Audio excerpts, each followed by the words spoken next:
Just before we begin, you can follow us on Instagram. We are BD Auto Body UK. You can see what we get up to in the workshop on a daily basis, and also you can contact us directly via that. Right, so here we have all the polyurethane bushes, I think, for the rear end. I did actually order these last year. It's just car restoration takes a long time. And what I've done is I've laid them out basically where I think they go. Okay, so what we've got is we have got these are your subframe bushes, which obviously the subframe's not here. Obviously the compressor's turned on now, so I'll just pause for a minute. So yeah, what we've got is we've got all the subframe bushes. We have also got a couple of engine mounts. I don't know why I put these on here, but they're shiny, so they look good. So they're for the front, obviously they're for the engine. We've got the diff mount. We've got spherical bearings for the hubs. We've got some anti-roll bar bushes, but they're just for the front now. And what I'm going to do is I'm going to fit them now, and they all come in half, so they're quite easy to get in. I'm going to use a proper grease required for the polyurethane bushes there. They're going in two halves, which is pretty good. It should be half then half, and then you insert the metal sleeve. That metal sleeve, and that tends to what gives it its rigidity. Obviously we put some schmoo stuff on that too. Yeah, these are the ones that go here, and they get pressed into the hub. They're the spherical ones there. So imagine the hub being here, yeah, with its 3 points of mounting, 3 mounting points there. Bish bash bosh. Right, so I'm going to get these in, and hopefully I won't need to press for too much of it, but if we do, we do. Okay, there's the bushes pressed in from either side. Like I show you, they come in two halves. Half in that side, half in that side. Make sure you lube them up using the special grease, otherwise they could squeak, otherwise they could tear when you go in, anything could happen. So pushed in, and then like I say, the metal sleeve then goes in. Concentrate on that. That's also greased, and you can push it in so far, and then you either use a press, or in my case what I'm going to use today is hopefully just use a vise just to press that all in place, because you push it in so far it might catch a half and it might start to force that half out. So it's a bit difficult to film, but yeah, it's coming on and they're looking good, so I'll get things in the vise and we'll go from there. So there we go, bushes all fitted, all pressed in, looking nice and clean. It looks too nice to be on the car, don't it?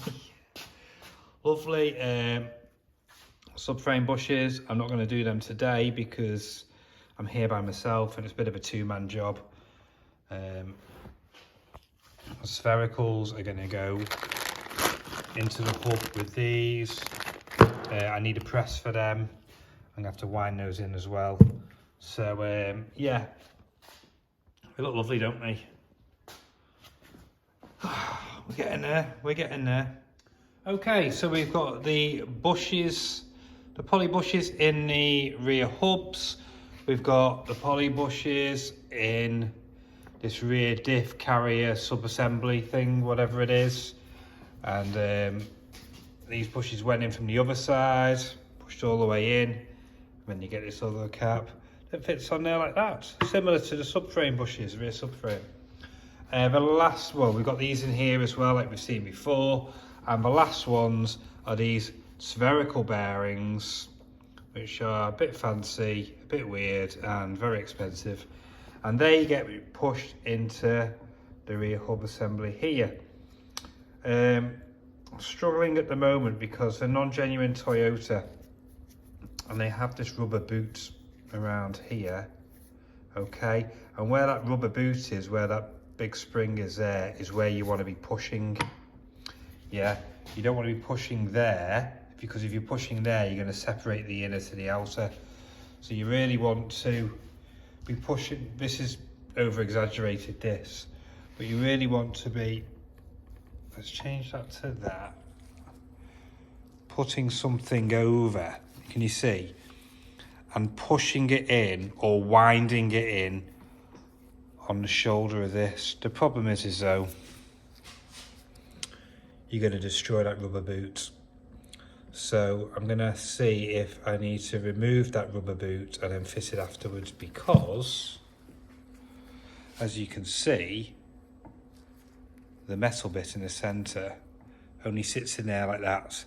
So there is room to get that boot back on if needs be. And you're going to have to use some threaded bars, some spacers, and then wind a nut up which will bring it closer together, which will force it in. Also what I've done is, because these have been painted, I've cleaned out this hole with a flat wheel, and I'm also, when I figured out exactly how to do it, I'll stick these in the freezer for a couple of hours.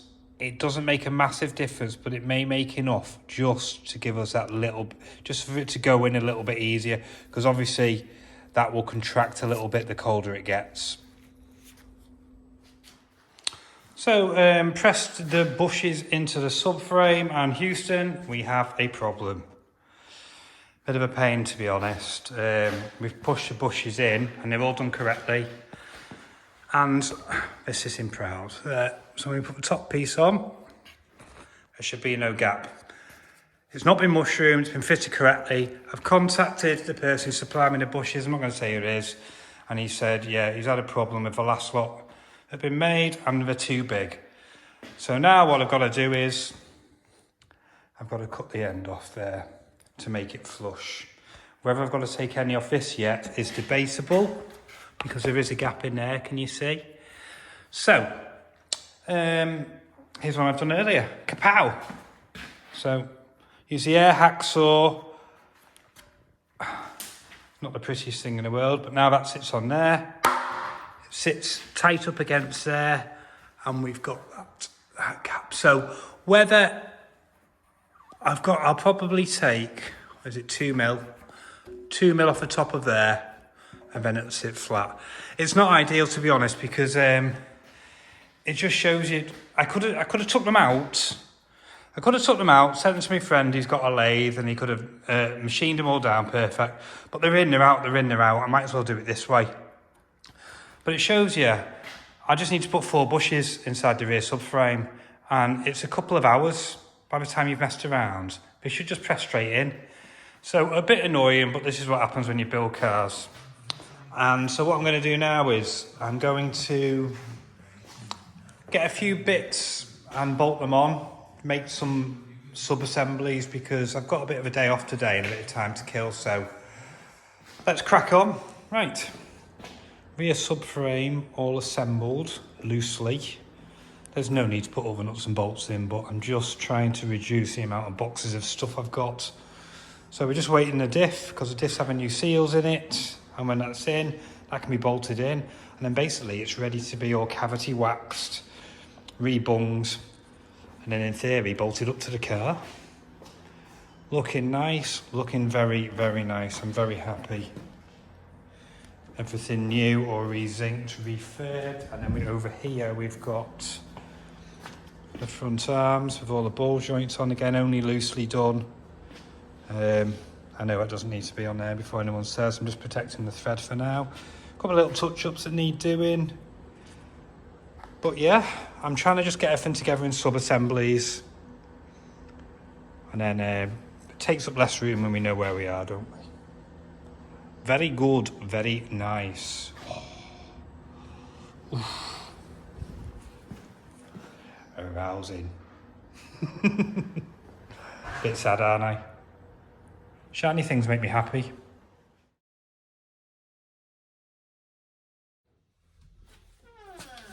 Right, yeah, so there's the seal, yeah, and it's got metal around the outside and rubber in the middle, and that goes into there like that. So, and it's just a press fit. So I've got the rubber out there, and now I need to get the metal bit out. But doing it on your own and not being able to hold it, is a bit difficult.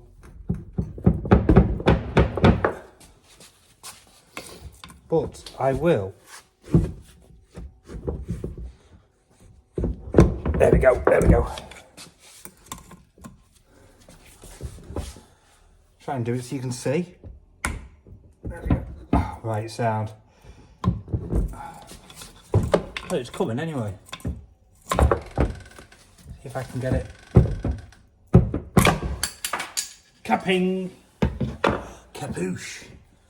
So. Hiya. Right, so. These are the shafts. Which obviously go in there. You knock them in. They have a spring clip there. Which when it gets hit, when you push it in, it compresses. And when it gets out to the other side, it opens. And that locks this in place. And these obviously then bolt to your drive shafts. So, take these out, take the seals out, yeah?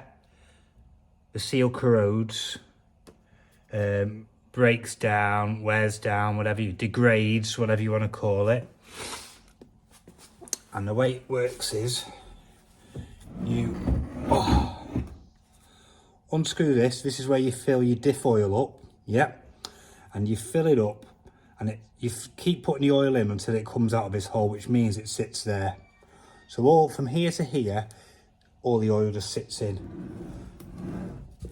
So when everything's spinning, it's in a bath of oil, yeah, which is great.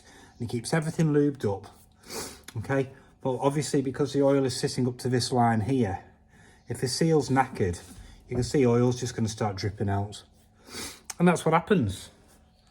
And also, what we'll do is, we'll whip the back off, and I'll show you what type of diff it is. Is it an open diff, or is it a limited slip? Let's have a look.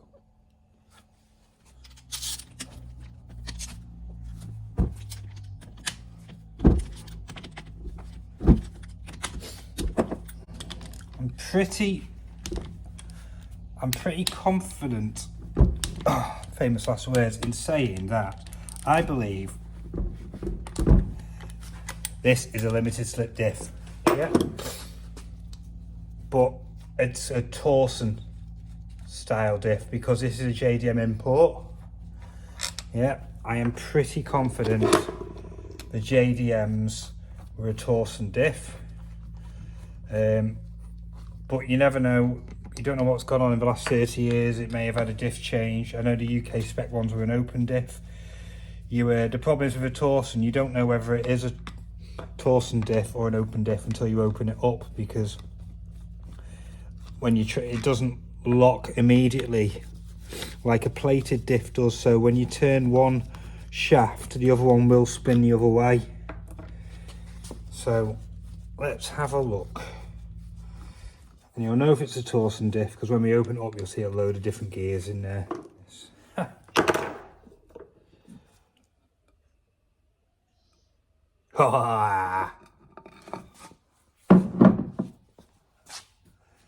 It is a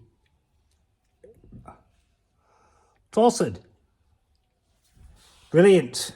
Yes, made up with that. Oh, see all the gears here. Yep. Torsen diff. Happy face. I'm just using some degreaser. Just going to give the inside a good scrub. Make sure it's all clean.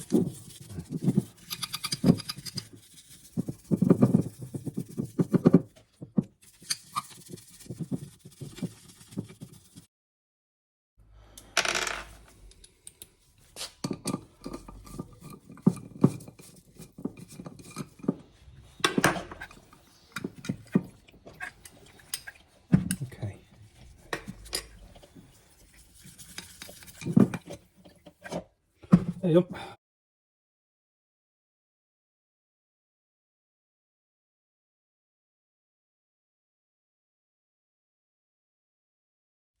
Isn't that pretty now? Brilliant. Okay, leave all that to dry. I'll give it a blow off. and we can go from there. Boom.